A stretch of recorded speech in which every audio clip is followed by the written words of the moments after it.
쓸 수 있는 반면에 요즘 들은 자세가 낮아졌기 때문에 이웃 주민을 흉기로 살해했습니다. 두 차례에 걸쳐서 112 신고를 하는 등 전조 증상이 있었던 것으로 확인됐는데 경찰은 살인 혐의로 구속영장을 신청했습니다. 오승훈 기자입니다. 아니면 그냥 있던지. 네. 경찰차에 이어 소방 구급차가 지나갑니다. 자, 이렇게 되면 아파트 관리사무소는 출입문이 부서져 임시 출입문을 설치했고 주차장에는 앞범퍼가 부서진 승용차가 덩그러니 놓여 있습니다. 네, 지금 이거는 이 아파트에 사는 40대 남성 A씨가 윗집에 살던 이웃 주민 B씨에게 흉기를 휘둘렀고 다친 70대 B씨는 관리사무소로 황급히 몸을 피했습니다. 하지만 A씨가 뒤쫓아와 문이 잠겨있자 자신의 차량을 몰고 돌진한 겁니다. 그냥 잡는 건 줄 알았는데 그렇지 않군요. 잡는 것도 좋은 자리긴 하죠. 근데 지금 상황에서는 여기 들여다보고 여기를 당하고 특히 이제 이런 식으로 자리를 잡게 되면은 되고 보니까 하려고 또 당한 거 같아요. A씨는 관리사무소 안에서 또다시 흉기를 휘둘렀고 복부 등을 크게 다친 B씨는 병원으로 옮겨졌지만 결국 숨졌습니다. 범행 직후 A씨는 관리사무소 직원과 주민에 의해 제압됐고 신고를 받고 출동한 경찰은 현행범으로 체포했습니다. 경찰 조사에서 A씨는 층간소음으로 범행했다고 자백했습니다. 이들은 평소에도 층간소음 문제로 갈등이 깊었고 두 차례에 걸쳐 112 신고가 접수되는 등 전조 증상이 있었던 것으로 확인됐습니다. 지난 10월 피해자 B씨 아내가 누군가 밖에서 계속 문을 두드린다는 신고가 있었고 지난달에는 윗집에서 시끄럽게 한다며 A씨가 경찰에 신고했던 것으로 파악됐습니다. 층간소음 민원이 잇따르자 관리사무소는 A씨를 임대세대의 꼭대기층으로 옮겨주는 것으로 사전 협의를 마쳤던 것으로 전해졌습니다. 경찰은 A씨에 대해 구속영장을 신청했습니다.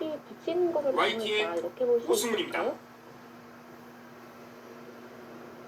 그 의미밖에 없겠네요. 지금 들여다봤다는 것은 다른 데를 두는 순간 어차피 들여다보는 것은 층간소음으로 윗집 이웃과 갈등을 덮고 있다는 사연이 누리꾼들의 공감을 사고 있습니다. 한 온라인 커뮤니티에는 아파트 보복성 층간소음 도와주세요라는 제목의 글이 올라왔습니다. 올해 4월 아이들과 경기도 의정부의 한 아파트 19층으로 이사온 글쓴이는 이사 직후부터 위층인 20층 입주민으로부터 시끄럽다는 항의를 받았습니다. 글쓴이는 19층에 사는 저희 집 아이들이 뛰면 18층이 가장 피해를 봐야 하는데 오히려 아랫집 이웃과는 문제가 없다고 적었습니다. 그래도 소음을 줄이기 위해 매트를 깔아도 봤지만 소용이 없었다며 층간소음 갈등으로 몇 차례 경찰까지 출동했지만 이후 위층으로부터 더 큰 보복이 이어졌다고 주장했습니다. 글쓴이는 이사 후 2층에서 하루도 빠짐없이 반복되는 보복성 소음으로 편할 날이 없다고 밝히면서 자정이 넘은 시각에 윗집이 무거운 도구로 내리치는 걸로 추정되는 영상도 함께 게시했습니다.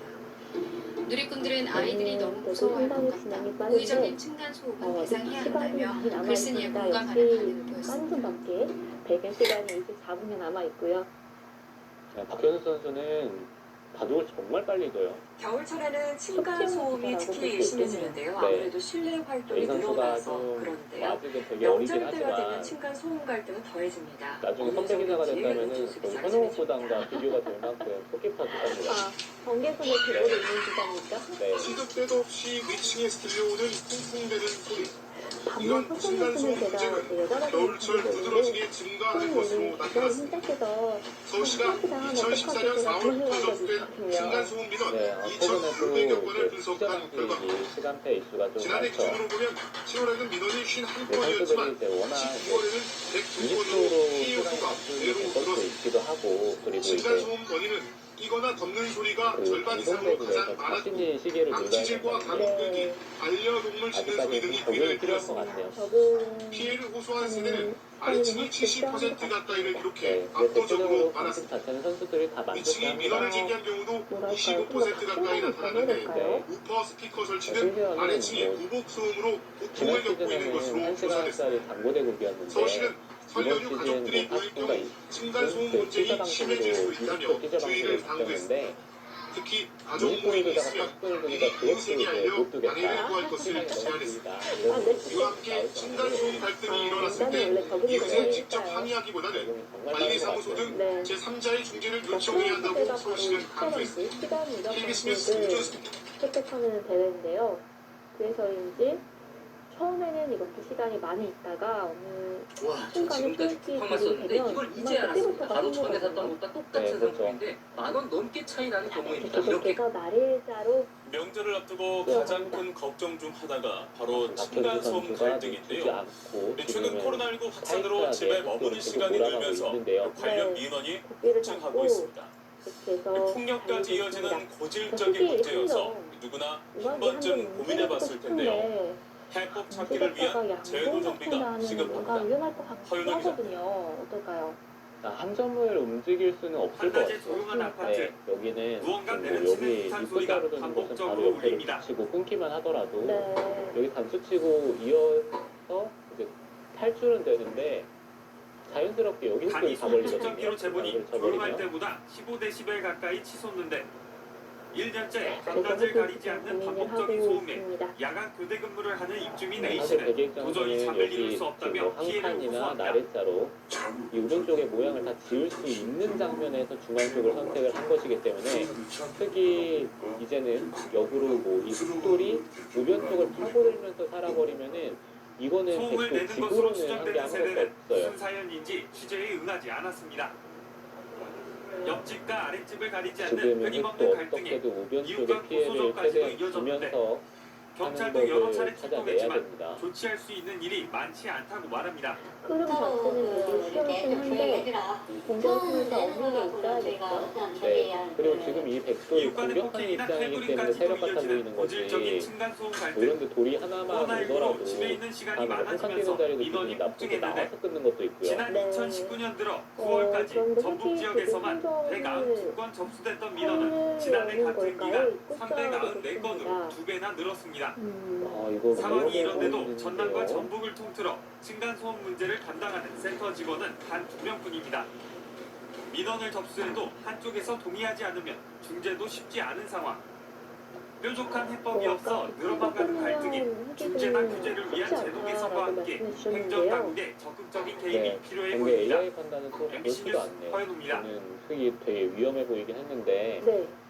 여기를 붙이고 끊으면은 반대쪽에서 단수치고 2점을 잡아서 층간소음 때문에 이웃 간 이게 흉기를 휘두르는 네, 사건이 또 이렇게 일어났습니다. 끊겼다 이런 얘기죠. 윗집에 들어가 흉기를 휘둘러 이웃을 다치게 한 봅니다. 30대 남성이 경찰에 이렇게 한 번 붙잡혔는데 받으면 경찰이 여기 2시간 그 조사를 하고 끊을 수 풀어줬습니다. 있다, 이런 얘기 피해자 같아요. 가족은 보복범죄를 당할까 떨고 있습니다. 서주희 그렇네요. 기자입니다. 이게 2점 쪽으로 단수치는 것이 아니라 반대쪽으로 치면서 아파트 단지로 버틴다면은 구급차와 그래도 경찰차가 버틸 수 있어 차례로 보이긴 들어갑니다. 하네요. 네. 옆집과 아래층이 과감한 싸움이 났다는 신고가 선택을 경찰에 접수된 건 보였습니다. 어제 오후 5시 50분쯤.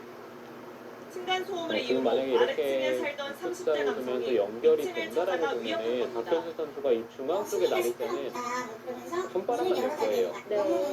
깔끔하게 오른쪽을 지키고 속이 중앙 쪽에 진출할 때 이쪽 윗집에는 부분에서 70대 깔끔하게 부부가 살고 모양을 있는데 정리를 당시 해갔더라면 딸과 사위가 되게 생후 25개월 된 오른쪽에 아이를 집도 데리고 차지를 가는데 하면서 중앙 함께 쪽까지 식사를 볼 수 하던 있는 중이었습니다. 장면이었는데 아래층 저는 항상 남성은 어려운 부엌에 게 있던 고등학교에 흉기를 있지만 집어들고 날짜가 가족들에게 이상하거든요. 휘둘렀습니다. 왜냐면 공격을 하면서 좀 부분을 내고 싶을 그런 네. 생각이 있는데 항상 어느 순간에는 잡을 수는 없는 일이니까 집으로 돌 생각을 해야 되는 것 70대 같아요. 할아버지는 항상 남성과 집으로 다투는 과정에서 보는 것은 머리와 나쁜 가슴에 판단인 경우가 타박상을 거의 없는 것 입었습니다. 같아요. 네.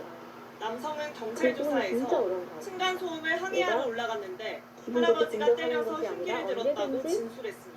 집을 벌 수 하지만 있는 방법을 가족들은 생각하는 위험에 것. 대한 네. 근데 지금 정당방위였다고 박현수 선수도 반박했습니다. 이 중앙 쪽에 남성이 나리다가 경찰 여기 조사를 간접 받고 보강을 2시간 하는 만에 의미였는데 풀려나자 지금 그 의미가 가족들은 좀 보복범죄를 틀어지게 되니까 당할까 당구를 하는 두려움에 떨고 거거든요. 있습니다. 네, 지금 손놀림이 정치하다가 갑자기 손이 멈췄습니다.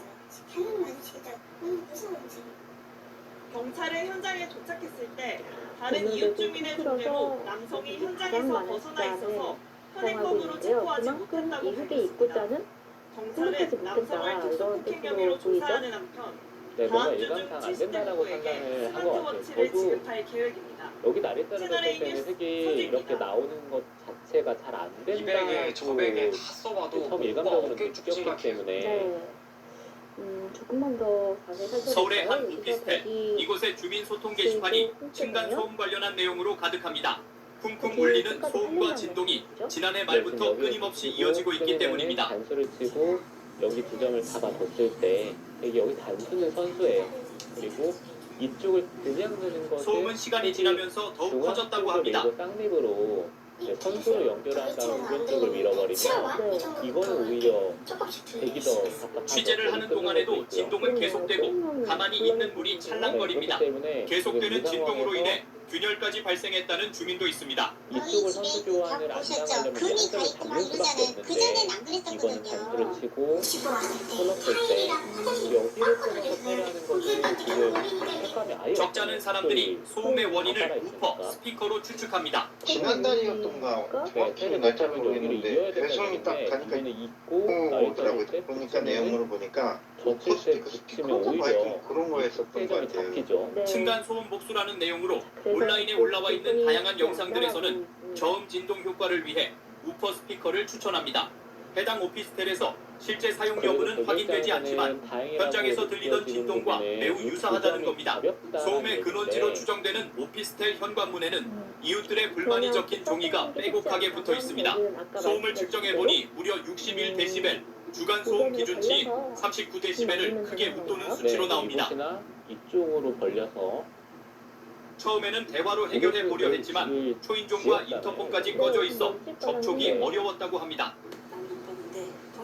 이게 좀 더 튼튼합니까?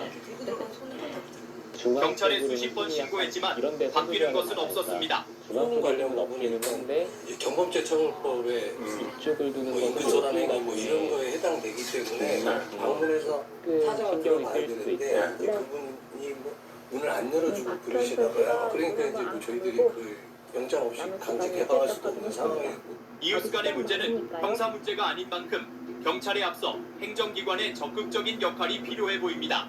소음을 낸다고 해서 경찰관이 할 수 있는 일은 없습니다.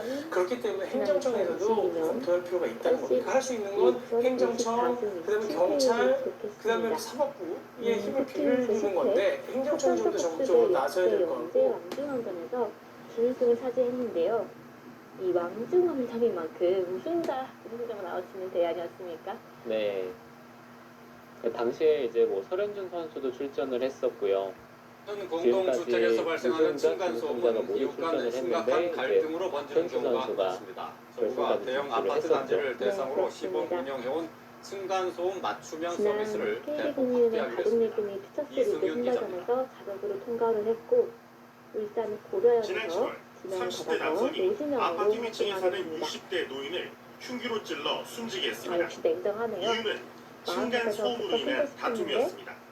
실기보험이 이거 쉽지 않아서 침착하게 집을 숨겼습니다. 그러니까 이런 점이 이제 최근에 박현수 선수가 컨디션이 괜찮다라고 느껴지는 부분이고요. 그러니까 이게 컨디션이 안 좋을 때는 제어가 잘 안 되는데 2014년 컨트롤이 좀 안 55건으로 근데 급증하는 컨디션이 추세. 좋을 때는 이 이게 뭔가 문제가 하다가도 사회 안 문제로 된다는 게 떠오르자 본능적으로 정부가 느껴질 때 500가구 다시 이상 발을 대규모 뺍니다. 아파트 단지를 대상으로 층간소음 맞춤형 서비스를 내년부터 130개 단지로 확대하기로 했습니다. 층간소음 맞춤형 서비스는 주민들의 층간소음 분쟁 자체 해결을 돕는 서비스입니다. 1단계로 관리실과 경비시관, 입주자 대표에게 층간소음 관리 규약을 안내하고 층간소음 관리위원회를 구성하게 합니다. 자체적 해결을 권하는 이유는 강제 기준을 마련하면 이웃 간 갈등이 깊어지고 범죄자를 양산할 우려가 높기 때문입니다.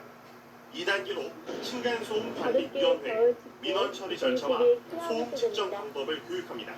현재 층간소음의 법적 기준은 낮에는 44데시벨, 밤에는 38데시벨입니다. 3단계로 입주민과 아파트 단지 어린이집을 대상으로 층간소음 저감 교육을 실시합니다.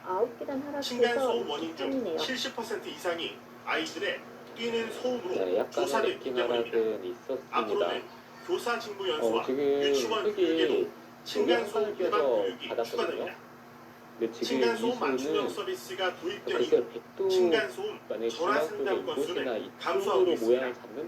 공동주택 층간소음 맞춤형 서비스는 국가소음정보 시스템에서 신청서를 내려받아 층간소음 이웃사이 센터 팩스로 접수하면 됩니다. YTN 승률입니다. 이런 데를 연결하면은 자연스럽게 제가 시킨다든지. 알기로는 말라리아 중앙 약이 말씀이신가요? 네. 어디인지는 잘 모르겠는데 뭐 이쪽 언저리 주변은 다 이웃 간의 비슷할 것 같아요. 갈등이나 폭행, 심지어 극단적 여기도 사건으로 괜찮을 이어지기도 것 같아요. 하는 왜냐면 층간 들여다보는 소음 자리가 문제는 선수라고 코로나 하면은 시대와 맞물려 다음에 여기 해결이 찌르고 더욱 시급해진 끊는 자세가 사회적 또 핵심 좋잖아요. 현안으로 지금 떠올랐습니다. 박현수 선수가 한 이에 발 정부가 8년 만에 층간 소음 이거는 기준을 강화하는 방안을 추진합니다. 한번 붙어보자 이런 이야기인데요. 이건 좀 욕심 같아 보입니다. 층간소음에 불만을 품은 30대 남성이 위층에 사는 일가족에게 흉기를 휘둘러 숨지게 한 여수 층간소음 살인 사건. 최근 네, 지금 집에 AI 둔기를 들고 찾아가 다리는 협박한 20대 이자였는데 남성이 구속되는 등 층간소음으로 인한 이웃 간 다툼이 흉악범죄로 이어지는 사례가 이곳이나 끊이지 이쪽으로 않고 일단 있습니다. 중앙쪽을 한번 진출을 지난해 해드리면 환경부에 들어온 다음에 층간소음 민원은 4만 2천여 건, 여기를 5년 새 2배 가까이 어디에 급증했습니다. 어딘지는 모르겠어요. 문제는 현장 진단을 통해 소음 측정이 이뤄진 상당 건수 가운데 현행 기준을 초과해 층간소음으로 인정된 사례는 7% 남짓에 불과하다는 겁니다. 층간소음 기준이 현실과 동떨어졌다는 지적이 끊이지 않았는데 정부가 8년 만에 개정에 나섰습니다. 환경부는 국토교통부와 협의해 올해 안으로 성가신 정도를 반영해 층간소음 기준을 강화하겠다고 밝혔습니다.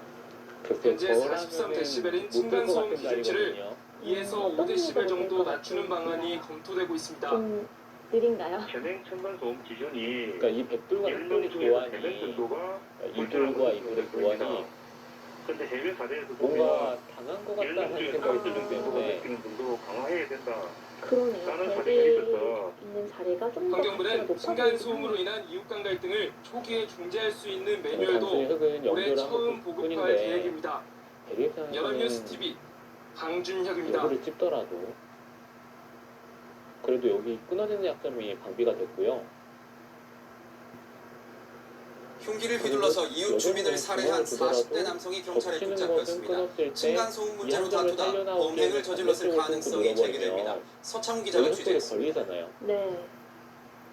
네, 물론 중앙 쪽에 경찰차 한 대가 불목으로 들어갑니다. 여기 잠시뒤 몰아가는 것과 과학수사대 협동하는 차량도 것두 뒤따라 가지를 진입합니다. 볼 수도 있기는 한데 오늘 오전 9시 반쯤 서울 강서구 한 빌라에서 뭔가 강력한 40대 느낌이 남성이 들지는 같은 않습니다. 건물에 사는 50대 여성에게 흉기를 휘둘렀습니다. 수작인 느낌이네요. 네. 소리가 나는데 여자가 악쓰는 소리.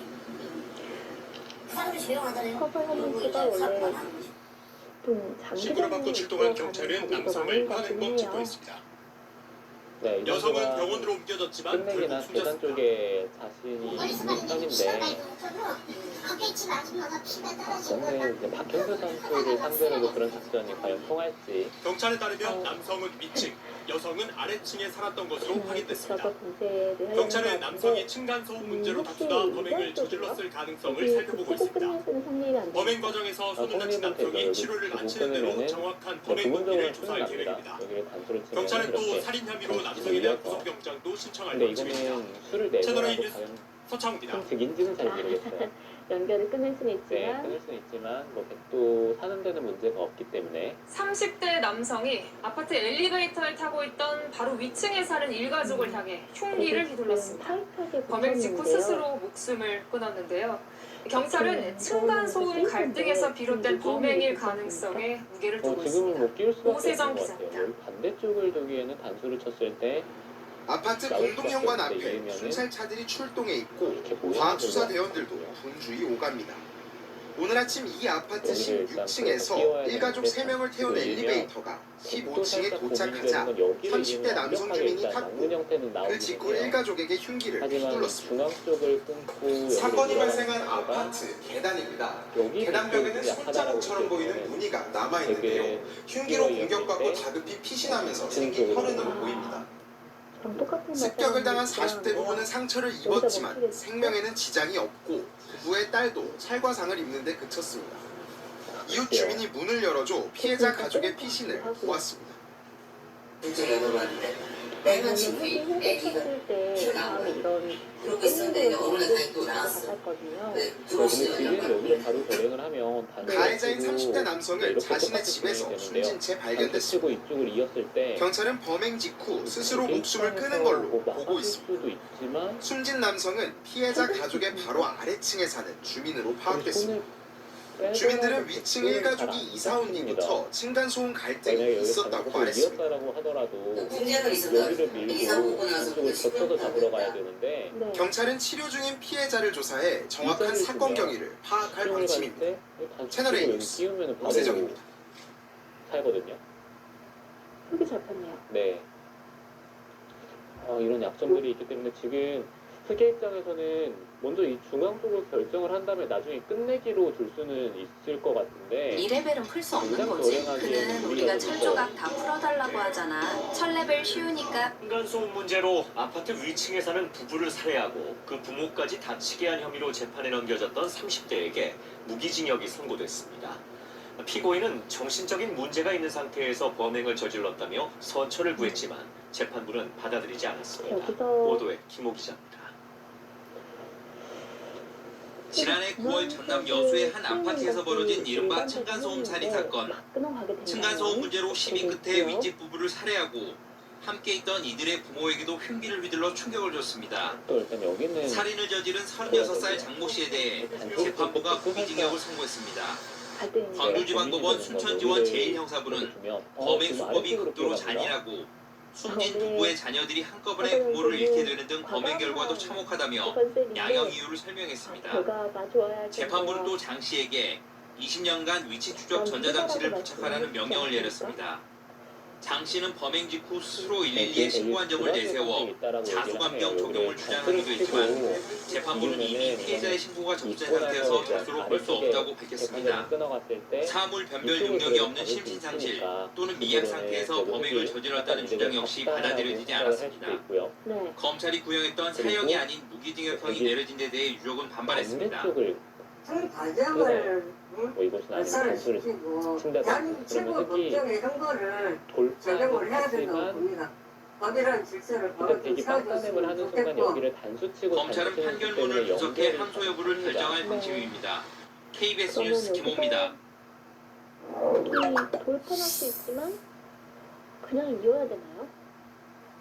경찰이 층간소음으로 윗집 주민을 살해한 혐의로 구속된 40대 피해자에 대한 신상정보 공개를 검토하고 있습니다.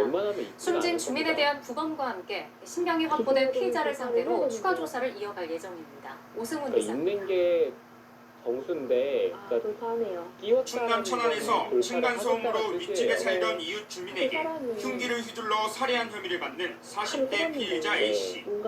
법원은 도주 우려가 있다며 구속영장을 발부했습니다. 여기를 입고 인정하십니까? 되게 중앙적으로 흉기를 미리 준비하셨습니까? 이쪽으로 끊으면서 피해자가 유족께 하실 말씀 있으십니까? 지금 내가 경찰 조사에서 A씨는 층간소음으로 범행했다고 진술한 것으로 확인됐습니다. 이들은 평소 층간소음 문제로 갈등이 깊었고 범행 전 2차례에 걸쳐 112 신고가 접수되는데 전조 증상이 있었던 것으로 파악됐습니다. 경찰은 지난 10월 피해자 B씨 아내로부터 누군가 밖에서 계속 문을 두드린다는 신고가 있었고 지난달에는 윗집에서 시끄럽게 한다며 A씨가 신고한 기록이 있다고 밝혔습니다. 관리사무소 관계자는 최근 층간소음위원회를 열어 A씨를 임대세대의 꼭대기층으로 옮겨주는 것으로 협의를 마친 상태였다고 전했습니다. 경찰은 구속된 A씨에 대한 신상정보 공개를 검토하고 있습니다. 피해의 중대성과 범행의 잔인성 등 공공의 이익에 부합하는지 자세히 들여다보고 있습니다. 경찰은 숨진 B씨에 대한 부검을 진행하고 신병이 확보된 A씨를 상대로 추가 조사를 이어갈 예정입니다. YTN 오승훈입니다. 빠른 손과 무심소리 대결이다 이런 말씀 드렸는데 네, 사건 사고 소식입니다. 경기도 의정부의 한 아파트에서 30대 남성이 위층에 사는 일가족에게 흉기를 휘둘러 40대 부부가 크게 다쳤습니다. 경찰은 층간소음 문제를 범행의 원인으로 보고 있습니다. 이교우 기자가 취재했습니다. 대체적으로 가족이 템포가 빠르게 경기도 의정부의 한 아파트입니다. 오늘 오전 7시 30분쯤 엘리베이터 안에서 끔찍한 흉기 난동 사건이 벌어졌습니다. 16층에서 40대 부부와 10대 딸이 엘리베이터에 탔는데 바로 아래층에서 탑승한 30대 남성 유모 씨가 흉기를 휘두른 겁니다. 엘리베이터 문을 열었을 때 온통 다 피가 난자했고 그리고 층계부터 해가지고 계속해서 피가 피해자는 이곳 아파트 7층에서 멈춰선 엘리베이터에서 다급히 내려 이웃세대 도움을 요청했습니다. 안정적인 스타일이다 이렇게 볼 수가 있는데 유 씨는 피해자들이 대피해 있는 7층의 이웃집까지 쫓아왔습니다. 이제 뭐 사강이다. 지금 흉기에 찔려 크게 다친 부부와 양손에 타박상을 입은 딸은 인근 병원으로 옮겨졌습니다. 다행히 일가족 모두 생명의 지장은 없는 것으로 알려졌습니다. 신고를 받고 출동한 경찰은 15층 자신의 집에서 심정지 상태로 쓰러진 유 씨를 발견했습니다. 본인이 스스로 찌르는 건 맞는 것 같은데 정확한 사인이랑 이거는 좀 부검을 좀 해보도록 하겠습니다. 경찰은 층간소음 문제로 아래 위층 사이에 갈등을 겪었다는 주민들의 증언을 토대로 정확한 사건 경위를 파악하고 있습니다. MBN 뉴스 이규욱입니다. 네, 그리고 이게 사실 대개 입장에서는 백집을 짓는 의미도 있지만 여기 흙돌이 이렇게 쌓여버리면 여기 흙집도 생각보다 튼튼하게 나거든요. 이번에 진짜로 잘 치는 타이밍이 들어왔습니다. 허준 선수도 공격을 하겠죠. 이웃 간 층간소음은 때로는 강력범죄로 이어지면서 사회적 문제가 되고 있는데요. 청주의 한 아파트가 이른바 칭찬 릴레이로 층간소음 해결을 위해 이색적인 실험에 나섰습니다. 송국희 기자입니다. 않아도 할 수밖에 없는 상황이 됐어요. 우리 집 바닥은 아래층 천장이에요. 소음 발생에 더 주의해주세요. 어린아이의 청아한 그래도 목소리부터 이거는 공격을 당했을 슬리퍼를 때 신으면 발걸음 소리를 더 줄일 수 있어요. 어른 목소리까지 같은 형태긴 합니다. 청주의 한 아파트 입주민들이 녹음한 안내 방송입니다. 여느 아파트들처럼 층간소음이 심했던 이 아파트가 고민 끝에 낸 아이디어는 일명 알아주세요 콘테스트. 층간소음을 줄이기 위해 노력하고 있다는 걸 아파트 온라인 카페에 공개적으로 알리는 방식입니다. 고무 슬리퍼를 신거나 가구에 쿠션을 덧댄 걸 사진으로 찍어 올리면 아랫집이 화답합니다. 느낌이 들어요. 매트도 까시고 그런 이제 노력들을 알고 보니까 혹시나 조금 시끄러워도 저희가 더 이해를 하게 되는 거. 윗집은 되려 아랫집이 고마울 따름입니다. 기분이 좋아요. 지금 이수혜미는 제가 여기를 찌르면은 노력했는데 막을 아래서 수밖에 이제 없는 조금 자리인데 알아주시니까 거기를 거꾸로 들여다봤다라고 윗집 생각을 배려를 하는 알리는 거예요. 우리 윗집을 제보합니다 찌르는 줄 캠페인까지 알았으니까 올 초부터 시작된 층간소음 예방 캠페인에 전체 입주민 세대의 22%인 250여 세대가 참여해 서로를 공개적으로 칭찬했습니다. 추첨으로 소정의 상품도 지급하면서 참여율은 높아지고 있습니다. 입주민들이 서로 소통할 기회가 많아지고 결국에는 민원이 많이 최소화되지 않을까. 갈수록 심해지고 있는 층간소음 갈등을 소통으로 풀어보려는 작고 의미 있는 실험이 한 아파트에서 호응을 얻고 있습니다. KBS 뉴스 송국희입니다. 흙이 젖히는 것이 일반인데 흙이 젖혔을 때 흙이 끊는 것도 가능합니까? 한 아파트 엘리베이터에서 아래층 주민이 위층에 사는 일가족에게 흉기를 휘둘러 다치게 했습니다. 평소 층간소음 문제로 다툼이 있었다고 합니다. 장혁수 기자입니다. 잡는 느낌이 아니라 어느 정도는 경찰이 아파트를 빠져나가는 차량을 멈춰 세웁니다. 운전자를 확인하고 나서야 차량을 통과시킵니다. 오늘 오전 7시 25분쯤 이 아파트에서 30대 남성이 자신의 집 위층에 사는 일가족에게 흉기를 휘둘렀습니다. 아파트 벽에는 여전히 가해 남성이 흉기를 휘두른 흔적이 남아 있습니다. 위층에 살던 40대 부부가 수련회에 가는 초등학생 딸을 배웅하기 위해 함께 엘리베이터를 타고 내려오던 길이었는데 가해 남성이 아래층에서 기다렸다 범행을 저지른 것으로 파악됐습니다. 일가족은 엘리베이터가 중간에 열린 틈을 타 이웃세대로 피신해 목숨을 건졌지만 3명 모두 부상을 입고 병원으로 옮겨졌습니다. 저희가 갔을 때는 1층에서 봤고요. 가족도 전부 7층에서 엘리베이터 내리는 건 맞아요. 경찰은 범행 50분 만에 가해 남성의 집 현관문을 강제 개방하고 들어갔는데 남성은 이미 숨져 있었습니다. 가해 남성은 위층과 층간소음 문제로 갈등을 빚어온 것으로 알려졌습니다. 아파트 측에서는 방송을 하는데 아파트 측에서도 저희가 할 수가 없는 어려운 문제고 경찰은 피해자들의 상태가 호전되는 대로 정확한 사건 경위를 조사할 계획입니다. TV조선 장혁수입니다.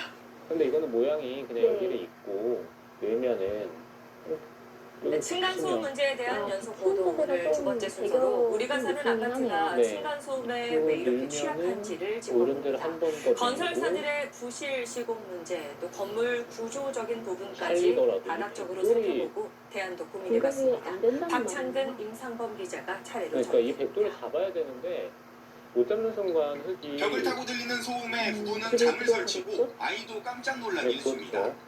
층간소음이다 아니다 윗집 아랫집과 다투다 경찰서까지 들락거렸던 부부의 귀에 마침내 소음의 원인이 잡혔습니다. 정말 생각지도 못한 곳에서 소리가 들리기 때문에 밤새 그 원인을 찾다 보니까 엘리베이터 소리더라고요. 관리사무소를 통해 시공사에 여러 번 항의했지만 나아진 건 없습니다. 성년의 전문 세대가 엘리베이터 교체까지만 좀 참아주시면 안 되나? 부실 시공은 이것뿐만 아닙니다. 2019년 5월 감사원 감사보고서를 보겠습니다. 완공 아파트 191세대를 골라 층간소음을 측정했는데 96%는 짓기 전 사전 인정 시험 때보다 등급이 낮게 나왔고 60%는 아예 기준치를 충족하지 못했습니다. 층간소음을 줄이려면 콘크리트 슬래브부터 완충제, 경량기포 콘크리트, 마감 모르타르 등을 규정 두께에 맞춰 제대로 된 소재로 깔아야 합니다. 하지만 다지는 아파트 바닥을 뜯어볼 수 없다는 점을 노려 부실 시공을 한 비율이 88%나 됐습니다. 사전 인증만 눈속임으로 통과하면 실제 시공 과정에서 쌍유자재로 대충 지어도 막을 방법이 없습니다. 그러면 시험 여기 치는 찍을 때 때 압축한 걸 갖다가 현장에서는 3배 압축하죠. 그러면 돈이 더 들 거 아닙니까? 그냥 깔아버리면 그냥 덮는 겁니다. 세금으로 짓는 공공아파트도 마찬가지입니다. SBS가 입수한 한국토지주택공사 LH의 내부 문건입니다. 느는 것도 최저가 입찰과 덤핑 수주로 나중에 값싼 저기 바닥 완충제가 여기를 쓰이고 있고 막아버리면 이를 제재할 방법도 끼리는 자리가 없고 선수고 재시공도 곤란하다고 늘면은 나와 못 있습니다. 따라 있거든요. 입주민들이 기준 미달에 대해 피해 보상 요구를 할 수도 있다는 대목도 있습니다. LH는 이에 대해 문제를 방치하려는 의도가 아니라 개선하기 위해 작성한 문건이라고 해명했습니다. 더 큰 문제는 입주민들이 이런 상황에서도 건설사를 상대로 집단 소송하기가 쉽지 않다는 겁니다. 일부 세대가 부담하기에는 소송료가 만만치 않을 거예요. 층간소음 문제가 있다는 게 소문나면 더 큰 문제가 여기를 있고요. 속으로 치면은 씌우고 밀면은 밀고 찌르면은 층간소음을 막기 위해 아예 아파트 구조를 바꿔보자는 시도도 있습니다. 우리나라는 현재 벽식 구조가 대세입니다. 시공이 쉽고 비용이 저렴해 30년 넘게 대부분의 아파트가 이 방법으로 지어졌습니다. 반면 일본이나 유럽은 내력벽이 없는 기둥식 구조가 많습니다. 우리나라도 1980년대 중반 이전에는 이 기둥 구조가 많았는데 건설사들은 층고가 높아 사업성이 떨어진다며 기피하지만 이 기둥식 구조가 층간소음이 덜합니다. 지금은 이제 35층, 50층 이렇게 올라가니까 가변성을 위해서는 기둥 방식으로 가는 것들이 바람직하고 소음 쪽에서도 벽식보다는 좀 더 유리할 것이다 라고 하는 생각을 하고 있습니다. 세종시에는 기둥 구조로 된 오래가는 아파트라는 뜻의 장수명 아파트를 지어놨습니다. 기둥과 부가 바닥을 지탱하는 이른바 라멘 구조로 지어진 이 장수명 아파트는 기존의 벽식 아파트에 비해 층간소음 측정치가 5데시벨 이상 낮게 나타나고 있습니다. 이 정도면 입주민들이 소음 저감 효과를 충분히 체감할 수 있습니다. 도시 사람들이 살지 않는가 이런 정도로 생각될 정도로 층간소음에 관한 이수가 성립이 되는 아주 순간 좋습니다. 이거는 층간소음에서 배관도 중요한데 화장실에서 윗집 소음이 유난히 잘 들리는 건 바로 배관 때문입니다. 천정을 기준으로 했을 때 아랫집 천정에 붙은 배관을 윗집 바닥으로 올린 층상 배관으로만 바꿔도 소음이 줄어듭니다. 주변에 햇불이 워낙 두껍다 보니까 내부의 간격을 한다라는 생각을 안 했을 이런 것 물을 같은데 사용할 때나 그 틈을 박동선 선수가 지금 잘 노린 거죠. 이 배관의 소음들이 아래층까지 전달이 덜 됩니다. 건설사들이 층간소음을 줄이기 위해 경쟁적으로 신기술 도입에 나설 수 있는 유인책뿐만 아니라 부실공사에 대한 징벌적 손해배상 등 강력한 처벌 방안을 함께 고민할 시점입니다. SBS 임상범입니다.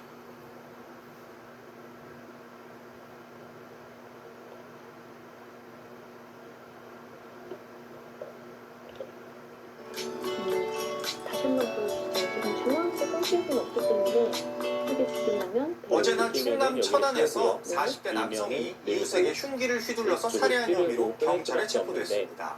위층에서 공사하는 소리가 너무 시끄럽다는 이유로 이런 일을 저지른 걸로 조사됐습니다. TJB 김철진 기자. 끼우고 느는 것은 있고 끊을 때 관리사무소 유리문이 통째로 뜯겨 산산조각 났습니다. 깨진 유리조각과 파편 사이 핏자국이 남아있습니다. 천안시 석구 쌍용동의 한 아파트 단지에서 40대 남성 A씨가 이웃을 흉기로 찔러 살해했습니다.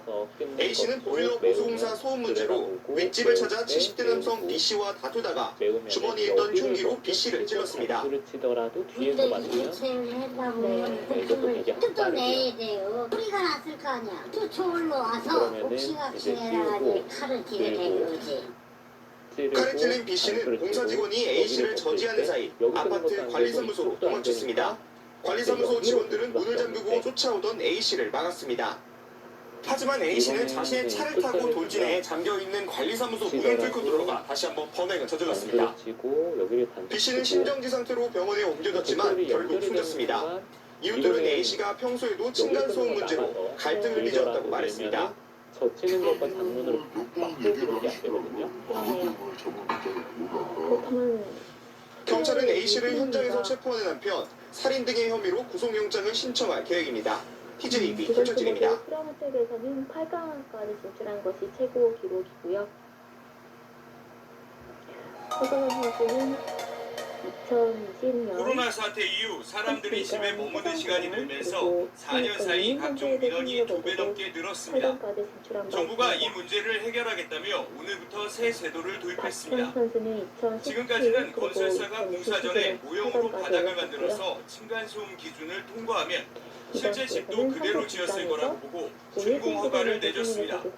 그런데 오늘부터 입주 공고가 나는 아파트는 집을 다 지은 뒤에 실제 소음을 검사합니다. 여기서 소음 기준에 미달되면 건설사가 다시 보강 공사를 하거나 손해배상을 하도록 했습니다. 하지만 현장에선 효과에 의문을 제기합니다. 이미 다 지었는데 소음을 줄일 공사 방법이 현실적으로 없다는 겁니다. 사실은 좀 불가능하죠. 그 바닥을 다시 뜯으면 그 많은 세대를 다 뜯어야 된다는데 심지어 강제성도 없습니다. 법에 지자체장이 권고만 할 수 있도록 돼 있어서 건설사가 안 지켜도 방법이 없습니다. 권고 성격이 강하기 때문에 별도의 처벌 규정 또한 없습니다. 그렇기 때문에 실효성 문제가 제기되고 있습니다. 집주인이 손해배상을 받으려고 해도 법의 기준이 마련돼 있지 않아서 결국 소송을 해야 하는 만큼 효과가 떨어지는 제도라는 우려가 이어지고 있습니다. SBS 한상우입니다. 화면 쪽에 백대마를 한번 노려봐야 될 것 같습니다.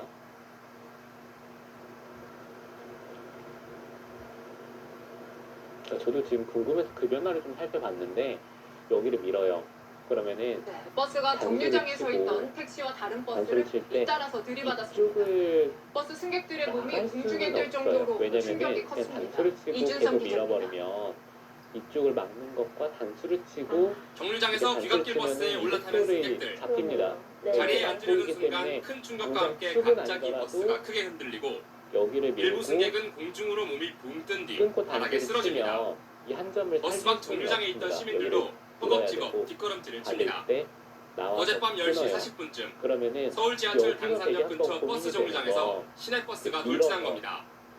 속도를 줄이지 않고 진입한 버스는 멈춰있던 택시를 밀친 뒤 앞에 서 있던 버스까지 들이받고서야 멈췄습니다. 버리더라도 제가 자신이 있으면 선택을 하는 거고요. 이게 만약에 자신이 없다. 이 사고로 버스 승객 등 현장에 있던 시민 19명이 다쳤지만 다행히 경상에 그쳤습니다. 운전자는 경찰 조사에서 브레이크가 작동하지 않았다고 말한 것으로 알려졌습니다. 해당 버스는 지난 2020년 이후 수입된 중국산 전기버스입니다. 중국산 전기버스는 오르막길에서 시동이 꺼져 뒤로 밀리며 승객들이 다치거나 폭우 때문에 뚜껑이 버스 바닥을 뚫고 올라오는 등 크고 작은 사고가 끊이지 않고 있습니다. 하지만 해당 시내버스 회사는 매주 차량 점검을 철저히 하고 있고 지금까지 전기버스 관련 고장사고도 없었다고 설명했습니다. 경찰은 사고를 낸 버스의 디지털 운행장치 기록 등을 토대로 정확한 사고 경위를 조사할 계획입니다. 채널A 뉴스 이준성입니다. 해외기준으로 차를 팔기만 했었거든요. 이제 시간이 얼마 남지 않았습니다. 마을버스가 오르막길에서 시동이 꺼지면서 17명을 태우고 뒤로 미끄러졌습니다. 중국산 전기버스였는데요. 버스 기사들은 차량 결함을 버스 제조사의 운전 미숙을 사고 원인으로 각각 규정하고 있습니다. 이 기사 기자입니다. 내리막길 끝 마을버스가 멈춰서 있고 소방대원들이 부상자를 응급 처치합니다. 시간 버스와 공개를 할 주택 수가 강 사이에 있기 끼어 있는 때문에 SUV 차량은 그러고 앞부분이 보니까 심하게 찌그러져 있습니다. 특허위원이 어제 저녁 7시쯤 서울 홍진동에서 발생한 사고입니다. 특허의 편이다 마을버스는 이런 말을 한 적이 가파른 언덕을 있거든요. 오르던 중 네, 뒤로 그래서 10여 이제 미터를 시간이 밀려 남은 내려간 것도 뒤 이제 스코어로 이곳까지 반영이 내려와 될 주차된 차량과 만큼 중요한 역할을 부딪혔습니다. 하기 때문에 버스는 차량 2대와 충돌한 뒤 막다른 곳에서 멈춰섰고 그래도 버스에 타고 있던 승객 17명이 다쳤습니다. 순서로 걸어갈 수 있는 갑자기 일찍 알코올을 설정했습니다. 버스를 갑자기 시동이 꺼지더니 갑자기 그렇게 박정우 선수 지금 승기를 잡기는 했지만 버스 한 번 더 제조사 고민은 측은 남아 기사의 있어요. 운전 미숙 때문에 사고가 났다고 주장하는 것으로 알려졌습니다. 하지만 마을버스 운전기사들 주장은 다릅니다. 중국산 전기버스를 쓰는데 평소에도 고장이 잦았다는 겁니다. 지금 나가는 것은 모르겠고요. 대신에 중앙 쪽 끌어가는 것은 충분히 쓸수 있겠습니다. 허장 선수도 이게 국내 전기버스 과연 40%가 될까라는 중국산인 생각이 가운데 들기는 하는 것 품질과 같은데 안전성 논란은 계속 불거지고 네, 있습니다. 그래도 해봐야죠. 지난달 태풍 카눈 북상 때 경남 창원에서 맨홀 뚜껑이 솟구쳐 바닥을 지금은 뚫고 올라온 그래서 사건이 있었는데 한다기보다는 이것밖에 이 없기 역시도 때문에 하는 플라스틱 겁니다. 바닥재를 쓴 중국산 전기버스였습니다. 경찰은 이번에 사고가 난 마을버스 블랙박스 영상 등을 토대로 정확한 사고 원인을 조사하고 있습니다. 채널A 뉴스 그렇죠. 이기상입니다. 이게 유리하면은 판단이 되게 어렵죠. 별게 다 무서워요. 네, 마을버스가 오르막길에서 미끄러져서 7명이 다쳤습니다. 5달 전에도 비슷한 사고가 났는데 둘 다 중국산 전기버스였습니다. 이해주 기자입니다. 나르자까지는 괜찮아요. 왜냐면 어차피 특히 이런 데를 단수를 비탈길 치기에는 시간 한가운데 많았을 마을버스 한 대가 서 있습니다. 이 속도를 막히는 담벼락을 들이받은 채 아슬아슬하게 기울어져 뭐 있습니다. 문다든지 입구자로 받고 비탈길 옆 화단에는 승객들이 나와서 공급대원에 뜯는 응급 형태로 처치를 진행이 받습니다.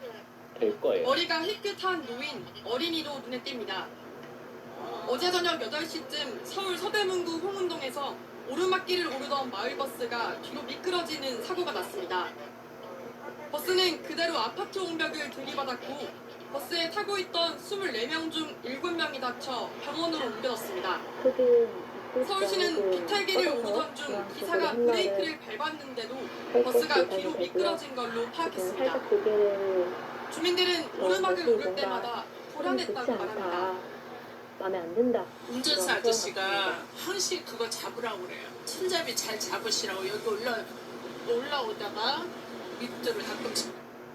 한두 달 전에도 그래도 계속 그랬어요. 근데 차를 타고 갈라 하다가 내려가고는 안 타고 이제 이걸로 와가지고.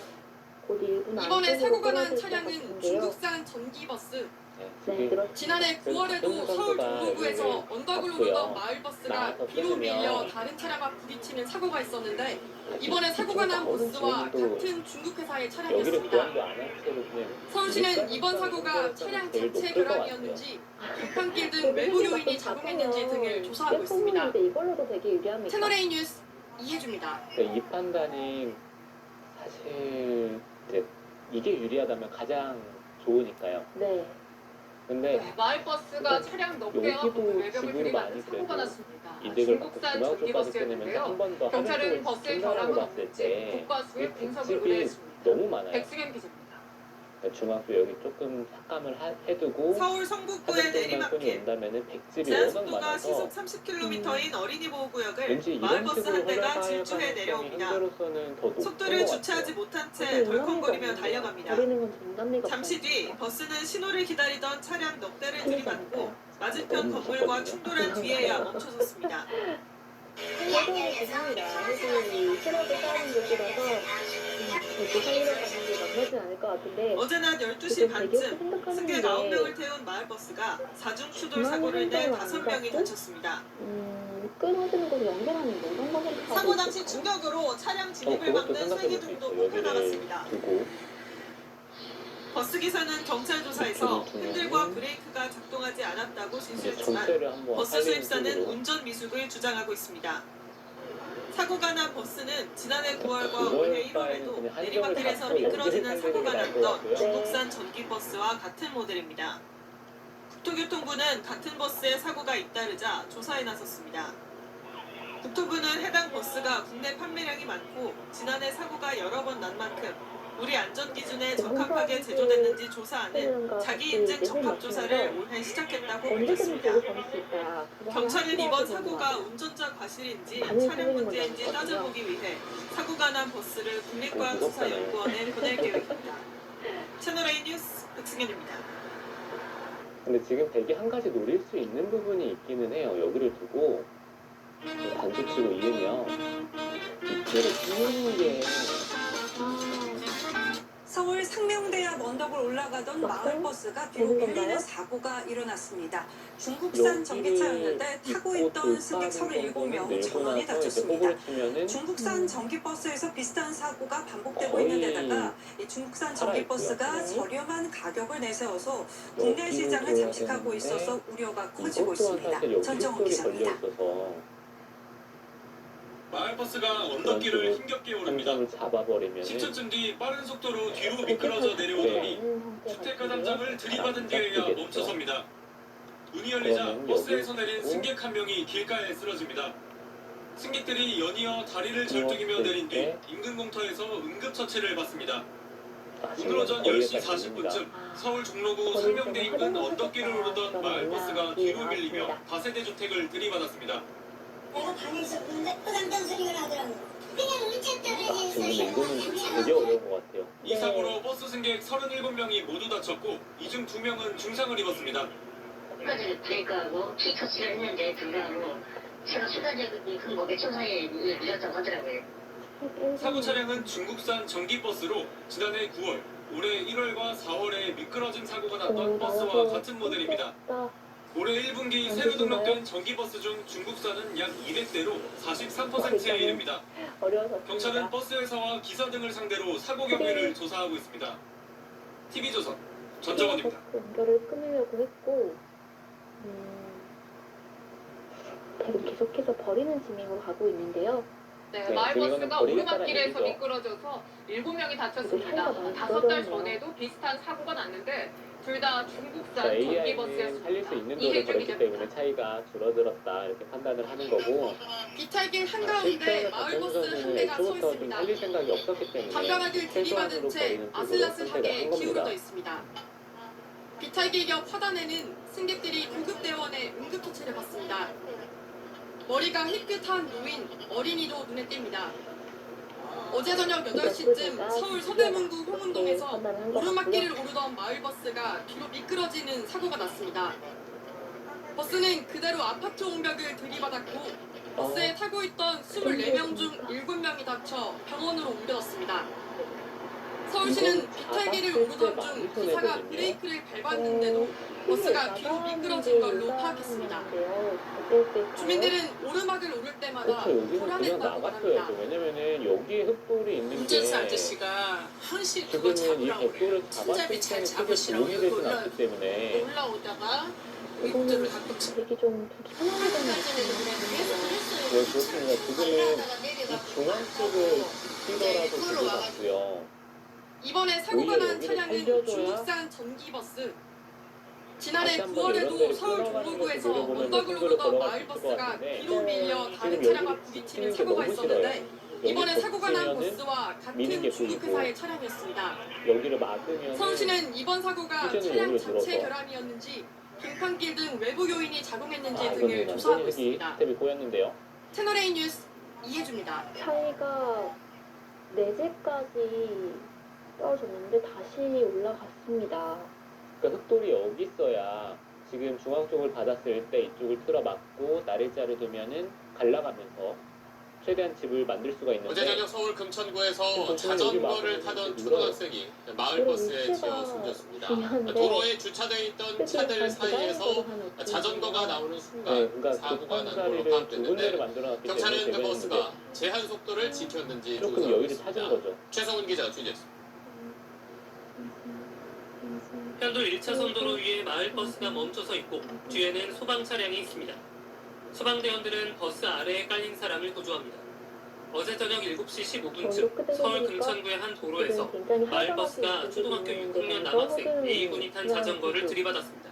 상거리에서 방향을 튼 버스는 횡단보도를 지나 이곳에서 자전거를 탄 학생과 부딪혔습니다. 그렇습니다. 지금 소리가 나가지고 갔더니 보시면은 그러고 있더라고요. 이 중앙선수가 하등쪽으로 쏘고 있잖아요. 그렇게 하고 119 부르는 겁니다. 심정지 상태로 구조된 A군은 병원으로 옮겨졌지만 끝내 숨졌습니다. 이번에 그 아이 아빠한테 단체 파트로 잡았나봐요. 지금 저희 애랑 친한 친구였어가지고. 경찰 조사 결과 사고 당시 길가에는 차량 여러 대가 주차돼 있었는데 차들 사이로 A군이 탄 자전거가 도로로 나오는 순간 사고가 난 것으로 파악됐습니다. 해당 도로는 어린이 보호구역은 아니지만 규정 속도는 시속 30km였습니다. 마을버스 운전기사 60대 B씨에게 음주나 약물을 복용한 정황은 발견되지 않았습니다. 되게 많이 힘들어하시죠? 근데 하루에 길이 나가면 이게 몇 킬로입니까 여기가? B씨를 교통사고 처리 특례법상 치사 혐의로 입건한 경찰은 블랙박스와 운행 기록계 등을 토대로 제한 속도 준수 여부 등 정확한 사고 경위를 조사하고 있습니다. SBS 최승민. 쉽게 처리를 하고 있는데요. 이곳에서 자전거 어제 저녁 서울 금천구에서 자전거를 타던 초등학생이 마을버스에 지어 숨졌습니다. 도로에 주차되어 있던 차들 사이에서 자전거가 나오는 순간 사고가 난 걸로 파악됐는데 경찰은 그 버스가 제한 속도를 지켰는지 조사하고 있습니다. 최성훈 기자 취재했습니다. 현도 1차선 도로 위에 마을버스가 멈춰서 있고 뒤에는 소방 차량이 있습니다. 소방대원들은 버스 아래에 깔린 사람을 구조합니다. 어제 저녁 7시 15분쯤 서울 금천구의 한 도로에서 마을버스가 초등학교 6학년 남학생 A군이 탄 자전거를 들이받았습니다. 삼거리에서 방향을 튼 버스는 횡단보도를 지나 이곳에서 자전거를 탄 학생과 부딪혔습니다.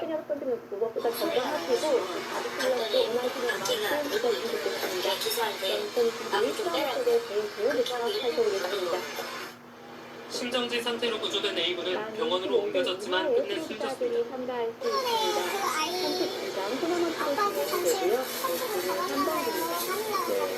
시간 조작 방식으로 진행이 되고요. 각자 20분의 추가 시간 20분 경찰 조사 결과 사고 당시 길가에는 차량 여러 대가 주차돼 있었는데 차들 사이로 A군이 탄 자전거가 도로로 나오는 순간 사고가 난 것으로 파악됐습니다. 해당 도로는 어린이 보호구역은 아니지만 규정 속도는 시속 30km였습니다. 마을버스 운전기사 60대 B씨에게 음주나 약물을 복용한 정황은 발견되지 않았습니다. 선수가 한상도 선수에게 반대편을 거두면서 신호방에 진출을 했고요. 그리고 오늘 벌어진 경우도 허서연 선수가 신재익 선수에게 승리를 거뒀는데 B씨를 교통사고 처리 특례법상 치사 혐의로 입건한 경찰은 블랙박스와 운행 기록계 등을 토대로 제한 속도 준수 여부 등 정확한 사고 경위를 조사하고 있습니다. SBS 최승호. 네, 제가 권효진 선수와 그리고 한우진 선수 그리고 심재익 선수를 꼽았는데 보란듯이 세 명 다 탈락을 했습니다. 네, 심재익 선수가 랭킹이 30위로 꽤 높았는데 허재 선수가 오늘 올려드릴 이 플립은 와퍼의 스모키하게 준비해드렸습니다. 스모크 비프립 와퍼. 박현 선수는 어떤 느낌 가진 선수인가요? 일단 뭐 간결하게 두는 편이고요. 바둑을 정말 빨리 두고 이 선수가 우리나라에서 손꼽히는 골키퍼거든요. 그리고 허재훈 선수는 반대로 우리나라에서 손꼽히는 장국파이기 서울에서 때문에 새벽 시간에 한 아파트 천장이 갑자기 내려앉았습니다. 10kg이 넘는 콘크리트 덩어리가 거실로 떨어져서 자칫 큰 사고로 이어질 뻔했습니다. 어떻게 이런 일이 생긴 건지 김태현 기자가 취재했습니다. 이제 허재훈 선수가 초반에 어떻게 시간 관리를 하느냐 그 점이 지난 16일 새벽 3시 서울 용산에 사는 송모 씨는 폭탄이 터지는 듯한 큰 소리에 깜짝 놀라 잠에 섰겠습니다. 급히 나와보니 거실 천장은 뻥 뚫렸고 바닥 이불 위엔 육중한 콘크리트 덩어리가 떨어져 있었습니다. 포탄을 맞은 듯 파편과 유리 조각들도 사방에 널브러져 있었습니다. 너무 어처구니도 없고 저는 너무 놀라고 가슴이 벌렁거리고 콘크리트 덩어리는 가로 길이가 60cm에 달하고 무게도 12kg이 넘어 하마터면 큰 사고로 이어질 뻔했습니다. 12시까지 제가 TV를 여기서 봤어요. 제가 3시간 정도만 더 일찍 떨어졌으면 그 상상도 할 수 없을 정도로 천장 속을 들여다봤더니 부서진 콘크리트 파편들이 어지럽게 쌓여져 있었습니다. 이 아파트는 준공된 지 54년이 넘었는데 지난해 안전점검에서 긴급한 보수와 보강이 필요한 하위 등급 B등급을 받았습니다. 주민들은 지난해 구청의 공용주차장 공사 당시 아파트가 심하게 흔들렸다고 주장합니다. 퉁퉁퉁퉁 이게 다지는데 그때 이 집이 지진 난 것처럼 그거는 저희 안식구도 놀래가지고 용산구청은 사고 직후 현장 실사를 진행했는데 뾰족한 지원 방법은 없다고 밝혔습니다. 시간 누적 방식으로 각자 있는 시간은 20분입니다. 이건이 뭐 어떠한 대규모 재난 사항이 아닌 거고 또 사고가 나진 않을지 하루하루가 두려울 수밖에 없습니다. 잠을 편하실 때 잘 수가 없어요. 머리 위에 저런 돌을 얹고 산다고요. 언제 떨어질지 모르고. 너무 불안해갖고 잠이 안 와서 수면제 먹고 자는데 혼자 자는데 여기서 무너질 수 있잖아요. 용산구청은 임시 거처 지원이 가능한 민간단체 연결을 논의하고 있다고 밝혔습니다. SBS 김태원입니다. 4승 45패를 기록했습니다. 99전이면 많은 판수가 어제 저녁 서울 금천구에서 자전거를 타던 초등학생이 마을버스에 치여 숨졌습니다. 도로에 주차되어 있던 차들 사이에서 자전거가 나오는 순간 사고가 난 걸로 파악됐는데 경찰은 그 버스가 제한 속도를 지켰는지 조사하고 있습니다. 최성훈 기자가 취재했습니다. 최근에는 뭐 100전을 넘어가는 편도 1차선 도로 위에 마을버스가 멈춰서 있고 뒤에는 소방 차량이 있습니다. 소방대원들은 버스 아래에 깔린 사람을 구조합니다. 어제 저녁 7시 15분쯤 서울 금천구의 한 도로에서 마을버스가 초등학교 6학년 남학생 A군이 탄 자전거를 들이받았습니다. 상거리에서 방향을 튼 버스는 횡단보도를 지나 이곳에서 자전거를 탄 학생과 부딪혔습니다. 저는 특히 바퀴에서 허정학교가 선수에게 승리를 거둔 부분을 뛰었거든요. 심정지 상태로 구조된 A군은 병원으로 옮겨졌지만 끝내 숨졌습니다. 선수에게 승리를 거두면서 이거는 좀 사실 유명이라고 볼 수 있거든요. 이제 또 접하신 것만 하고. 경찰 조사 결과 사고 당시 길가에는 차량 여러 대가 주차돼 있었는데 차들 사이로 A군이 탄 자전거가 도로로 나오는 순간 사고가 난 것으로 파악됐습니다. 해당 도로는 어린이 보호구역은 아니지만 규정 속도는 시속 30km였습니다. 마을버스 운전기사 60대 B씨에게 음주나 약물을 복용한 정황은 발견되지 않았습니다. 비타니아 189입니다. 서소연 상담은 지금 B씨를 교통사고 처리 특례법상 치사 혐의로 입건한 경찰은 블랙박스와 운행 기록계 등을 토대로 제한속도 준수 여부 등 정확한 사고 범위를 조사하고 있습니다. SBS 최승호. 손아연 선수는 이제 여자 랭킹 중위권에서 자전거를 타던 초등학생이 마을버스에 치여 숨졌습니다. 도로에 주차되어 있던 차들 사이에서 자전거가 나오는 순간 사고가 난 걸로 파악됐는데 경찰은 그 버스가 제한 속도를 지켰는지 조사하고 있습니다. 최성훈 기자가 취재했습니다. 초반 진행이 빠른데 편도 1차선 도로 위에 마을버스가 멈춰서 있고 뒤에는 소방 차량이 있습니다. 소방대원들은 버스 아래에 깔린 사람을 구조합니다. 어제 저녁 7시 15분쯤 서울 금천구의 한 도로에서 마을버스가 초등학교 6학년 남학생 A군이 탄 자전거를 들이받았습니다. 상거리에서 방향을 튼 버스는 횡단보도를 지나 이곳에서 자전거를 탄 학생과 부딪혔습니다. 지금은 뭐 여러 가지 상황들이 있습니다. 일단 이쪽으로 거치는 것에 보면은 여기를 먼저 눌러주고 되는 것도 있고요.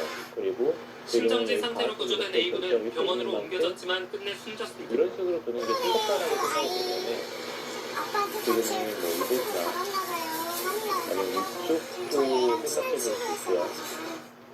경찰 조사 결과 사고 당시 길가에는 차량 여러 대가 주차돼 있었는데 차들 사이로 A군이 탄 자전거가 도로로 나오는 순간 사고가 난 것으로 파악됐습니다. 해당 도로는 어린이 보호구역은 아니지만 규정 속도는 시속 30km였습니다. 마을버스 운전기사 60대 B씨에게 음주나 약물을 복용한 정황은 발견되지 않았습니다. 되게 많이 힘들어하시죠? 여기 맞으면 끈질까지 되시는가요? B씨를 교통사고 처리 특례법상 치사 혐의로 입건한 경찰은 블랙박스와 운행 기록계 등을 토대로 제한속도 준수 여부 등 정확한 사고 범위를 조사하고 있습니다. SBS 최승호. 결정이 되어 있으니까 살짝 고민이 되긴 합니다. 이게 보통은 여기를 끊어서 진행을 하고 싶기는 한데 젖히는 것도 괜찮아 보이고요. 이렇게 되고 한 점을 끊어 잡는 진행은 이게 축이 충분히 쓸 데가 아예 없거든요. 그냥 단수 치면은 이 정도 사용을 하게 되는데 이 정도라면은 획도 충분히 줄 수 있어 서울 보이고요. 성신여대역 근처에서 마을버스가 주차된 차량과 트럭까지 5대를 들이받았습니다. 이 과정에서 주차돼 있던 트럭이 인도로 돌진하는 아찔한 상황이 벌어졌는데요. 강고인 기자가 현장 취재했습니다. 주차돼 있던 화물 트럭이 인도로 돌진합니다. 인근에 있던 시민들이 놀라 자리를 피하고 전봇대 식당 외벽과 충돌하고 나서야 멈춰섭니다. 무슨 막 빨갛지는 것처럼 막 어마어마한 큰 게 꽉 하고 났지. 차가 팍 터지고. 어제 오후 2시 10분쯤 서울 성북구 성신여대역 근처를 운행하던 마을버스가 운행 중이던 차량과 주차된 트럭 등 총 5대를 들이받았습니다. 트럭이 들이받은 건물은 이렇게 외벽 타일이 뜯겨져 나갔습니다. 이 사고로 60대 여성과 70대 여성 행인이 경상을 입었고 차량 6대가 파손됐습니다. 특히 주차됐던 경차는 형체를 알아볼 수 없을 정도로 반파됐는데 다행히 탑승자는 없던 것으로 파악됐습니다. 트럭하고 뒷좌석 아예 없었어요. 완전히 압축돼가지고. 경찰은 70대 남성 버스 운전기사를 대상으로 정확한 사고 경위를 조사 중입니다. 남성은 경찰 조사에서 뭔가를 밟았는데 차가 출발했다는 취지로 진술한 걸로 알려졌습니다. 채널A 뉴스 강보인입니다. 그러니까 축이 바로 성립이 되기 때문에 이 젖히는 수를 통해서 흙이 이제 끊고 단수를 칠 겁니다. 어젯밤 서울에서는 날짜를 1톤 화물차가 마을버스를 때려내면은 들이받아 8명이 다치는 사고가 발생했습니다. 또 서울 지하철 2호선 상왕십리역에서는 원인을 알 수 없는 검은 분진이 발생해 시민들이 긴급 대피했습니다. 사건 사고 팽재훈 기자입니다. 지금 축이 흙이 좁기 때문에 한 점이 잡히는 것이 1톤 화물차의 앞부분이 심하게 찌그러졌고 마을버스 뒷부분은 움푹 들어갔습니다. 부상을 입은 버스 승객들은 소방관의 도움을 받으며 병원으로 옮겨집니다. 어제 오후 7시쯤 서울 종로구 국립민속박물관 앞 버스 정류장에서 1톤 화물차가 정차된 마을버스를 들이받는 사고가 발생했습니다. 이 사고로 화물차 운전자 64살 이모 씨와 버스 승객 7명이 허리와 다리 등을 다쳐 병원으로 옮겨졌습니다. 이 씨는 경찰 조사에서 마을버스가 계속 달리는 줄 알았다고 진술한 것으로 알려졌습니다. 여기는 거의 바다에 돼요. 긴급 출동한 소방대원들이 택시 밑에서 한 남성을 구조합니다. 어제 새벽 1시 45분쯤 20살 김모 씨가 오토바이를 타고 가다 멈춰있던 택시를 들이받는 사고가 발생했습니다. 택시에 깔린 김 씨는 목과 허리 등을 크게 다쳐 병원으로 옮겨졌습니다. 지하철 승강장에 검은 먼지가 쌓여 있습니다. 어젯밤 11시 10분쯤 서울 지하철 2호선 상황심리역 크림도어 상당부에서 검은 분진이 발생했습니다. 시민들이 화재로 오인 신고하면서 긴급 대피하는 일이 벌어졌습니다. 2대의 차량이 상황심리역을 우정차로 통과했습니다. 서울 메트로는 검은 분진이 화재와 상관이 없었다며 안전을 확인한 후 열차를 정상 운행했다고 설명했습니다. 이거는 백도 연합뉴스 TV 이쪽 부분을 받지 않고 중앙 쪽을 뭔가 교환을 할 수 있다면은 하고 싶거든요. 여기 미는 것도 거의 선수고. 최근 마을버스가 사고가 잇따르면서 불안감이 커지고 있습니다. 예, 마을버스가 다른 버스보다 사고에 더 취약할 수밖에 없는 이유가 있었습니다. CCTV에 찍힌 마을버스 사고들을 보면서 한동호 기자가 설명해드립니다. 지금 박현수 선수는 여기를 뭐 한 칸을 뛴다든지 그냥 지난 21일 밤 서울 시흥사거리 건물에 찍힌 CCTV입니다. 좌회전하는 택시 앞으로 마을버스 한 대가 빠른 속도로 충돌합니다. 속도를 줄이지 못한 버스는 근처 약국까지 돌진합니다. 그쪽에 한 대가 신호 위반한 걸로만 또 마음 같아서 여기 들어맞고 싶은데 되게 날짜로 하나 재작년 12월 경기도 부천에서 찍힌 영상입니다. 정말 내리막길에서 마을버스 한 대가 정차한 차들을 잇따라 들이받으며 무서운 속도로 내려옵니다. 여기에 부산 아파트로 돌진한 마을버스까지 마을버스 사고는 끊이지 않고 있습니다. 이유는 뭘까? 마을버스 기사는 시내버스나 광역버스 기사보다 일반적으로 연봉이 적어 대형 면허를 딴 지 얼마 안 됐거나 정년을 넘긴 운전자가 많습니다. 사춘이 없으니까요. 일단 한 칸 띄워두었습니다. 이게 대형면을 좀 사가지고 큰 회사로 가기 위해서 지금 백도 이제 선수를 하고자 여기를 바짝 특히 시내버스보다 골목길을 운행하는 경우가 더 많아 여러모로 사고의 위험이 높습니다. 지금 받았습니다. 골목이 많죠. 시내버스는 대로변이 많은데 여기서 골목으로 많이 다녀요. 하지만 기사들의 처우는 열악합니다. 사고를 내면 사고 경력이 남기 때문에 시내버스 기사로 취업할 때 불이익을 받는다. 회사는 보험료 할증에 지자체 지원금까지 줄어들 수 있어 기사들에게 책임을 떠넘기는 실정입니다. 지금 여기 바로 띄우는 순간 흡혈이 뜨거든요. 전국의 마을버스 기사는 모두 7천여 명. 최근 잇따르고 있는 마을버스 사고에 보다 체계적인 관리가 필요해 보입니다. 들여다보는 YTN 것도 한동훈입니다. 이곳이나 아니면 아예 솔직하게 여기를 들여다보는 것도